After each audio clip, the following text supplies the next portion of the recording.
The UN's World Food Programme, or WFP, distributes food on Chad's border with Sudan.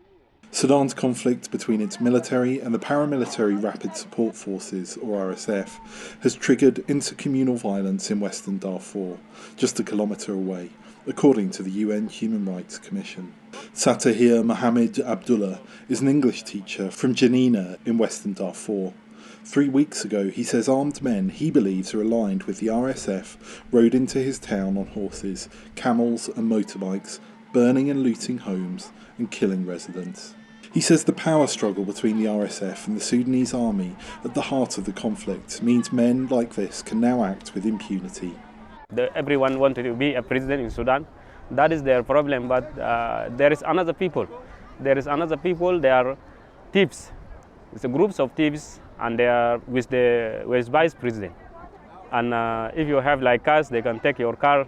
If you have goods in the shop, they can come and take your goods. If you refuse, they can kill you. He fled with his wife and children, arriving here in Kafrun, Chad, where he and his family now take refuge from 40-degree heat in this tiny shelter. Now that he is here, he faces a new threat. Aid workers say the situation for refugees in Chad was dire even before the Sudan conflict broke out last month.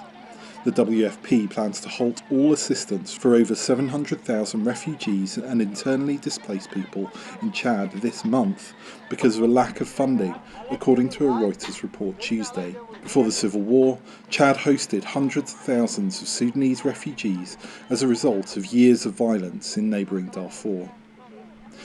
Pierre Honorat is the WFP country director for Chad. He says the refugees from the Sudan conflict are putting even more strain on what little is left.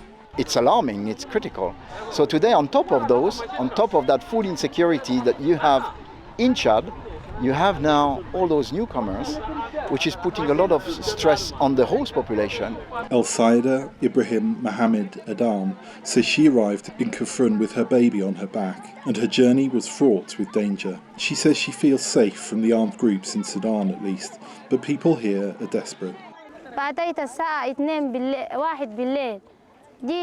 There is no food, water, or blankets. Some refugees don't have enough to eat. 9 or 10 families have to share tiny portions of food. There are children here. A mother gave birth to her child and then died, so there are newborns and elderly people, as well as diseased and injured people.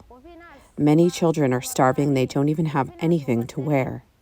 They have no place to shield themselves from the heat of the sun or the gusts of wind. As it stands, no more aid is coming for Adam and her family. Harry Wilkins for VOA News, Kafrun, Chad.